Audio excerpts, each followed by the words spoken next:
میں نے صرف اسی لیے کمپرومائز نہیں کیا اور میں جھک نہیں سکتا۔ بہت سے لوگ صرف ایک جماعت کے نہیں، اس جماعت کے بھی، جماعت کے بھی، جماعت کے بھی، مولانا آئیے ہم کو ہماری مدد کر دیجئے، مولانا آئیے ہماری مدد کر دیجئے۔ ہم نے کہا تم چور ہو، ہم نے کہا تم لوٹیرے ہو، ہم نے کہا کہ تم مجرم ہو، ہم تم جیسے لوگوں کی مدد نہیں کر سکتے۔ اللہ کا قرآن کہتا تعاونوا علی البر والتقوی ولا تعاونوا علی الاثم والعدوان۔ بحیثیت ایک عالم کے جان بوجھ کر کسی غلط آدمی کی طرفداری عبداللہ کبھی نہیں کر سکتا۔ نہیں رہوں گا اس پلیٹ فارم پر، اپنا راستہ بدل دوں گا، لیکن کبھی بھی کسی غلط آدمی کو سپورٹ نہیں کر سکتا، اس کی طرفداری نہیں کر سکتا۔ اللہ کا قرآن واضح لفظوں میں کہتا مسلمانوں یہی پہچان آپ کی ہونی چاہیے۔ ابھی ایک زمانہ آنے والا ہے 500 روپے میں آپ اپنے ایمان کا سودا کرو گے، مجھے پتا ہے۔ ادھر سے بھی 500 روپے، ادھر سے بھی 500 روپے، ادھر سے بھی 1000 روپے نہیں، آپ کی شہادت ایک ہے، آپ کے پاس ادھیکار ایک ہے۔ آپ پیسے لے کر اگر آپ اپنے ادھیکار کو بیچتے ہو تو اسلام کی نظر میں یہ ناجائز حرام۔ آپ کی شہادت ایک ہے، کسی کو بھی دیجئے وہ آپ کی مرضی، لیکن پیسہ لے کر اپنی شہادت کو بیچنا، اپنی گواہی کو بیچنا، اسلام میں بول دیتا ہوں ووٹ ڈالنا شرعی ایک گواہی ہے، اور یہ گواہی آپ پیسے لے کر اگر دیتے ہیں کسی کے بھی حق میں تو یہ ناجائز اور حرام ہے۔ یہ شریعت کا ایک مسئلہ آپ کو بتا رہا ہوں۔ اسی لیے کبھی بھی پیسوں کے چکر میں اپنے ایمان کا سودا مت کرنا۔ ارے بی بی سمیہ رضی اللہ تعالی عنہ 60,000 لوگوں کے بیچ میں ابو جہل نے ان کے دونوں ٹانگوں کو 2 مخالف سمتوں میں باندھ کر کے کہا تھے کہ سمیہ بتا اپنی جان بچائے گی کہ اپنے ایمان بچائے۔ انہوں نے کہا کہ اے ابو جہل یہ دنیا کا نشہ نہیں ہے، تجھے جو کرنا ہو تو کر لے۔ سمیہ کو اگر ان کے مرتے دم تک اللہ لاکھوں کروڑوں جانیں عطا کرے، ہر جان کو شریعت کے نام پر نچھاور کرنے کے لیے تیار، لیکن تمہارے ڈر سے اور تمہاری ان غلط باتوں پر ڈر کر میں اپنے ایمان کا سودا نہیں کر سکتی۔ بیچ سے چیر دیا گیا بی بی سمیہ کو، لیکن اپنے ایمان کا سودا نہیں کیا۔ آج 500 1000 روپے میں مومن اپنے ایمان کا سودا کر لیتا۔ نہیں مسلمانوں، آپ کی یہ پہچان نہیں۔ آپ مومن، سب سے بڑی قیمتی دولت اللہ نے آپ کو دی ہے وہ ہے ایمان۔ اس سے بڑی قیمتی دولت اور ہے ہی نہیں اللہ کے خزانے۔ ایمان ہے تو سب کچھ، اگر آپ کے پاس ایمان نہیں ہے تو کچھ بھی نہیں، آپ کچھ بھی کر لیجئے۔ ایمان نہیں ہے نماز پڑھ لیجئے، ناٹ ایکسیپٹیبل۔ ایمان نہیں ہے روزہ رکھ لیجئے، ناٹ ایکسیپٹیبل۔ ہاں ہو سکتا ہے ایسا کہ دنیا میں آپ کو اس کے اچھے رزلٹ مل جائیں، لیکن مرنے کے بعد آپ جنت نہیں جا سکتے، جس کو پرم پد کہا گیا۔ کس کو سنسکرت میں کہا گیا ہے؟ پرم پد۔ تسمات شاسترم پرمانم تکاریہ اکاریہ یہ شاستر ودھی متسرج ورتتے کام کارتان نہ سدھم واپنوتی نہ سکھم نہ پرام گتم۔ گیتا میں ہے، ہندوؤں کے لیے اپدیش ہے کہ اگر کوئی آدمی اپنی نفس کے مطابق زندگی گزارتا ہے، مرضی کے مطابق زندگی گزارتا ہے تو پرم پد پراپت نہیں کر سکتا۔ پرم پد، پد میں سب سے بڑا پد، مطلب اس کو عظیم کامیابی۔ عظیم کامیابی، بڑی کامیابی کب ہو سکتی ہے؟ جب ہمیں جنت مل جائے، تبھی بڑی کامیابی۔ اس کو پرم پد کہا جاتا ہے، جنت۔ تو جنت میں جانے کے لیے ضروری ہے ایمان۔ ہندو اتنے کام کرتے، لاکھوں کروڑوں روپے دان کرتے، خرچ کرتے، کیا وہ جنت چلے جائیں گے؟ نہیں جا سکتے۔ من قال لا الہ الا اللہ دخل الجنہ۔ ایمان شرط ہے، ایمان کمپلسری ہے۔ اگر ایمان نہیں، not allowed to enter the paradise، جنت نہیں جا سکتا۔ کچھ بھی کر لے دنیا میں، ہاں اگر وہ دان کر رہا ہے تو ہو سکتا ہے کہ دان کی وجہ سے دنیا میں اس کو کچھ فائدے مل جائے۔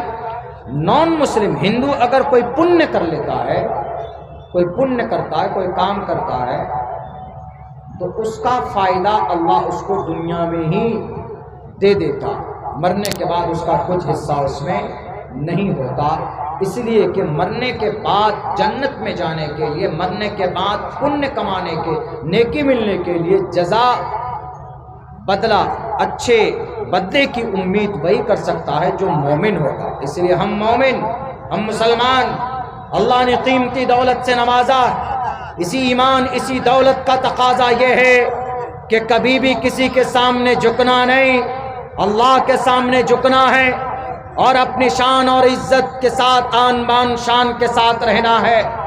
بہت سارے منافق آئیں گے، آنے دیجئے۔ اور اپنے بچوں کو میں یہ بات کہتا ہوں کہ مسلمانوں اپنے بچوں کو عالم بناؤ۔ علماء کرام کی بڑھتی ہوئی قلت چنتا کا وشے ہے۔ ہمارے مدرسے بند ہوتے چلے جا رہے ہیں۔ جس طرح ہم مسجد کی فکر کر رہے ہیں، مدرسوں کی بھی فکر کریں، مدرسوں کو زیادہ سے زیادہ آباد کریں، اور اس کی فکر مت کیجیے کہ مدرسے میں ہمارا بچہ پڑھے گا تو مولانا بنے گا، عالم دین بنے گا۔ اس زمین پر سب سے مقدس جماعت صحابہ کے بعد اگر کوئی جماعت ہے وہ علماء کی جماعت ہے۔ ان العلماء ورثۃ الانبیاء۔ آج کچھ لوگ علماء کو حقارت کی نگاہ سے دیکھتے، نہیں جناب یہ تو مولانا صاحب ہے، یہ کام نہیں کر سکتا، یہ تو عالم دین ہے، یہ تو فلاں تقاضے کو پورا نہیں کر سکتا۔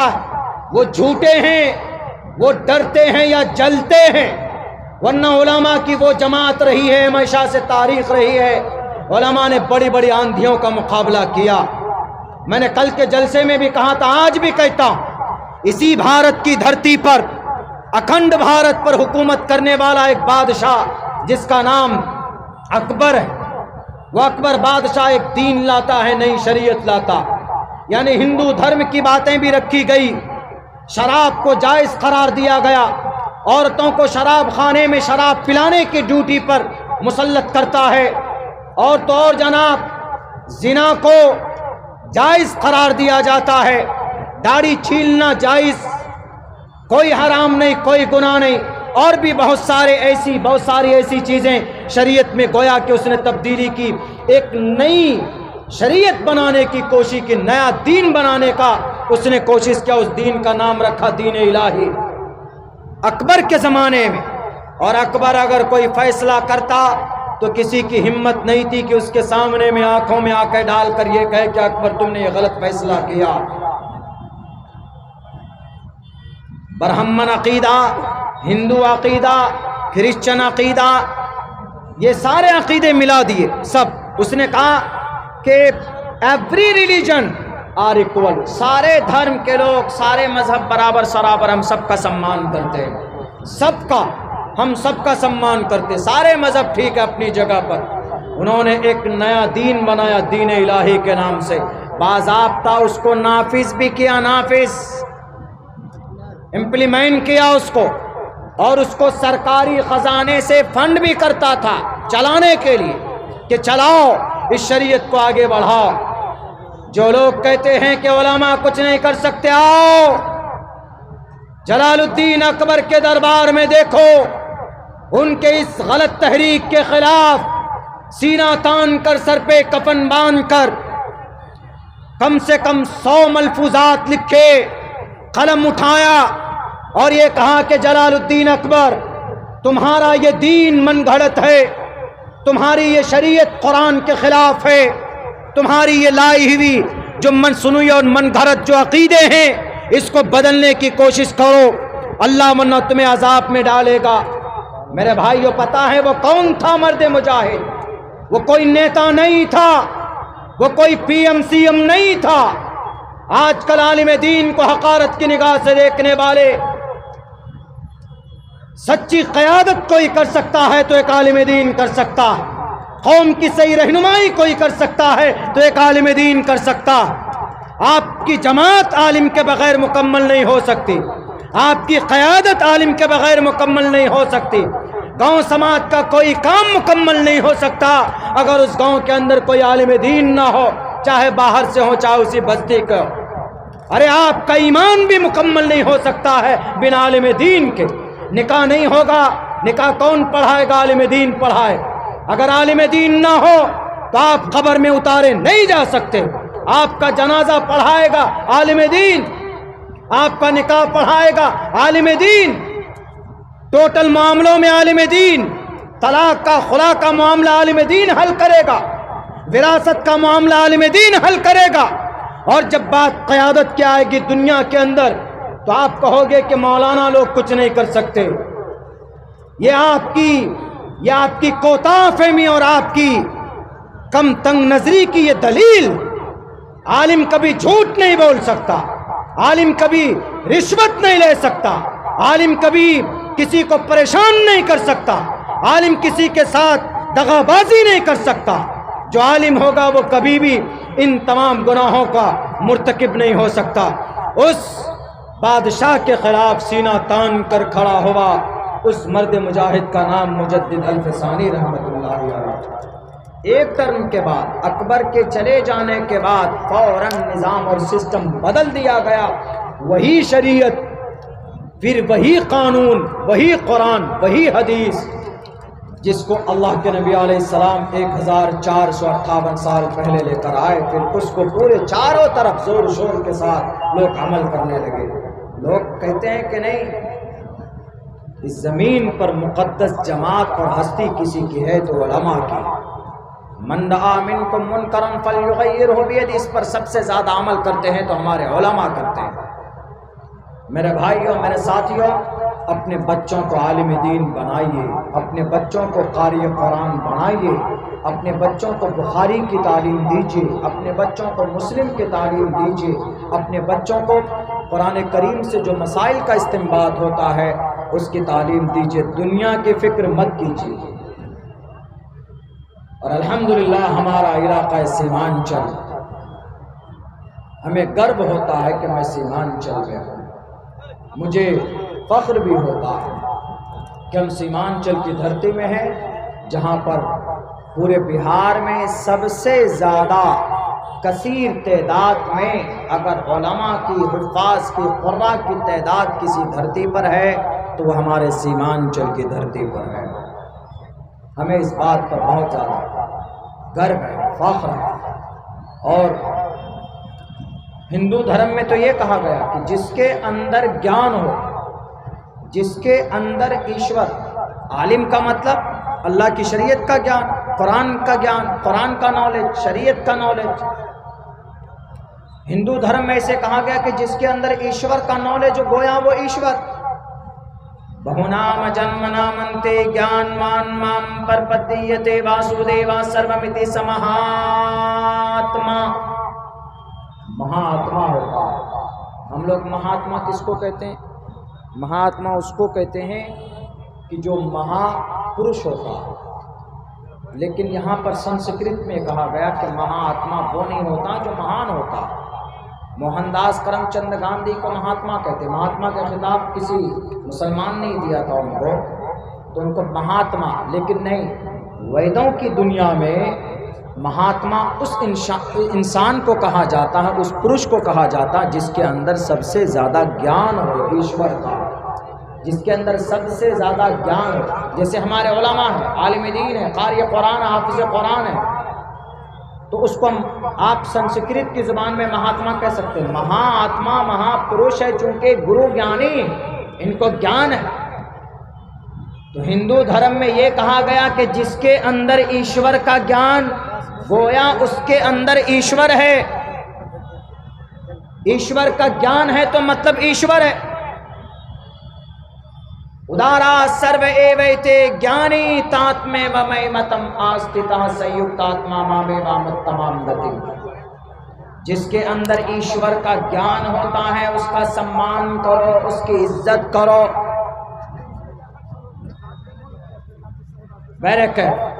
یہ بات بتائی گئی، لیکن ہمارے یہاں بھی کوئی فضیلت کم نہیں ہے. اللہ کے نبی علیہ السلام کی حدیث ہے کہ اللہ تبارک و تعالیٰ جس کے ساتھ بھلائی کا ارادہ رکھتے ہیں اس کو دین کی سمجھ عطا فرماتے. من یرد اللہ بہ خیرا یفقہہ فی الدین. دین کی سمجھ، شریعت کی سمجھ، قرآن کی سمجھ، قرآن میں اللہ نے کیا فرمایا اس کی سمجھ عطا فرماتے. اسی لیے مسلمانوں، اپنے بچوں کو جہاں پر ہم ماسٹر بناتے ہیں، مولانا بناتے ہیں، عالم دین، یہ دنیا کی تعلیم دیتے ہیں، وہاں پر یہ طے کریں کہ آپ اپنے بچے کو عالم دین بنائیں گے، آپ اپنے بچے کو حافظ قرآن بنائیں. آپ اپنے بچے کو مدرسوں میں بھیجیں گے، آپ اپنے بچوں کو مکتب میں بھیجیں گے، اور مکتب ہونا چاہیے. آپ کی مسجدوں میں مکتب کا نظام ہونا چاہیے. آپ کے علاقے میں، آپ کے سماج کے اندر مدارس کا نظام ہونا چاہیے. اس کو بند مت کیجیے. اگر مدرسہ بند ہو گیا تو قرآن کی تعلیم اور قرآن کا درس دینے والا کہاں سے مانگائیں گے؟ 15-20 سال کے اندر اگر یہ مدارس میں کمی آئی تو علماء کی قلت ہوگی. اگر علماء کم ہوں گے تو پھر آپ پتہ ہے 33 کروڑ دیوی دیوتاؤں کو اپنا ایشور پرماتما ماننے پر مجبور ہو جائے. یہ ہندو دھرم کون ہے؟ یہ حضرت نوح علیہ السلام کی بھٹکی ہوئی قوم ہے. ان کے لوگوں نے، ان کے رہبروں نے، ان کے گرو گیانی نے ان کو ان کی شریعت کے مطابق ان کو پیغام نہیں پہنچایا، جس کی وجہ سے وہ بھٹک گئے. کہاں جاتا ہے؟ بہت ساری تاریخ کی اور بہت ساری آدی گرنتوں میں یہ بات آئی کہ وہ حضرت نوح علیہ السلام کی بھٹکی ہوئی قوم ہے، ان کو کوئی بتانے والا نہیں ہے. آج بھی چلے جائیں آپ راجستھان کے طرف، پانی پت کے طرف، کچھ علاقے ایسے ہیں کہ ایک طرف گنیش جی کی مورتی ہے اور دوسری طرف قرآن کریم رکھا ہوا. پوچھے تو گنیش جی کی مورتی کے سامنے میں قرآن کیوں رکھا ہے؟ وہ کہتے ہیں کہ گنیش جی یہی تو محمد علیہ السلام ہے، ان پر قرآن اترا تھا، اسی لیے ہم نے قرآن ان کے برابر میں رکھا ہوا. اتنی بڑی جہالت. اس کی وجہ یہ ہے کہ وہاں پر کوئی عالم دین نہیں. اس کی وجہ یہ ہے کہ وہاں پر کوئی مدرسہ نہیں. ہر گاؤں میں مدرسہ، ہر گاؤں میں، ہر مسجد میں مکتب. اگر یہ نظام، یہ سسٹم ہوگا، اتر پردیش جیسا 10 لال بجکر بھی مل جائیں، یہ کبھی قرآن کو، یہ کبھی شریعت کو، یہ کبھی ختم نہیں کر سکتے، مٹا نہیں سکتے، بدل نہیں سکتے، اور یہ بدلا بھی نہیں جا سکتا. یہ اللہ کا قرآن ہے، اللہ کی لکھی ہوئی سموِدھان، اس کو کوئی مائے کلال نہیں بدل سکتا. لیکن ہم لوگوں پر جو ذمہ داری، ارے فضیلت بڑھ جاتی. اگر کوئی ایک حرف قرآن کا پڑھتا، من قرأ حرفا من کتاب اللہ فلہ بہ حسنۃ والحسنۃ بعشر امثالھا، جو کوئی قرآن کا ایک حرف پڑھتا ہے تو اس کے لیے من قرأ حرفا من کتاب اللہ فلہ بہ حسنۃ، ایک نیکی لیکن 10 گنا اجر بڑھا کر دیا جاتا ہے ایک حرف پڑھنے پر. دنیا میں کوئی کتاب ہے ایسی؟ بائبل پڑھو صبح سے شام تک، ایک بھی نیکی نہیں ملے گی. منتریں پڑھتے رہو، گایتری منتر پڑھو، ہنومان چالیسا پڑھو، جے ہنومان گیان گن ساگر، جے کپیستے ہنوک اجاگر، رام دوت اتلت بلداما. ہندو سے پڑھو کہ یہ منتر کیوں، پوچھو تو یہ منتر کیوں پڑھتے ہو؟ وہ کہے گا کہ بھوت بھگانے کے لیے پڑھتے ہیں. وہ کہے گا کہ آتما جنات سے بچنے کے لیے پڑھتے ہیں، بری سایہ سے بچنے کے لیے پڑھتے ہیں. اچھا، جیسے ہم لوگ قرآن پڑھتے ہیں کہ قرآن میں شفا ہے، سورہ فاتحہ پڑھتے ہیں اور سورہ رحمان پڑھتے ہیں، تنگ دستی کو دور کرنے کے لیے سورہ واقعہ پڑھتے ہیں. وہ تو الگ، وہ چیز تو آپ کو، وہ مقصد تو پورا ہوگا ہی اگر آپ کا عقیدہ ہے، یقین ہے. لیکن اس کے ساتھ ساتھ آپ کو ایک حرف پر نیکی بھی دی جائے گی، یعنی ڈبل فائدہ. قرآن پڑھیے، قرآن شفا ہے، بیماری سے بھی آپ کو چھٹکارا اور نجات مل سکتی ہے، لیکن اس کے ساتھ ساتھ الگ سے ثواب بھی. ہندو بھائیوں، ایسا ہوتا ہے آپ گایتری، آپ ہنومان چالیسا پڑھیے، کوئی دقت آتی ہے، وگن ہرتا جے وگن ہرتا جے ہنومان گیان گن ساگر، جے ہنومان گیان گن ساگر پڑھیں گے. ان کا عقیدہ یہ ہوتا ہے کہ بس کسی طریقے سے ہمارا وگن ہر ہو جائے، پریشانی دور ہو جائے، لیکن پنیہ نہیں ملتا. لیکن قرآن کے پڑھنے پر پنیہ ملتا ہے. اگر حافظ قرآن بن جائے، ترمذی کی ایک روایت ہے، حافظ قرآن اگر بن جائے، اللہ کے نبی علیہ السلام فرماتے ہیں حافظ قرآن سے کہا جائے گا جیسے تم دنیا میں قرآن پڑھتے تھے، ایسے حشر کے میدان میں جاؤ، تم قرآن پڑھتے جاؤ اور جنت کے دروازے پر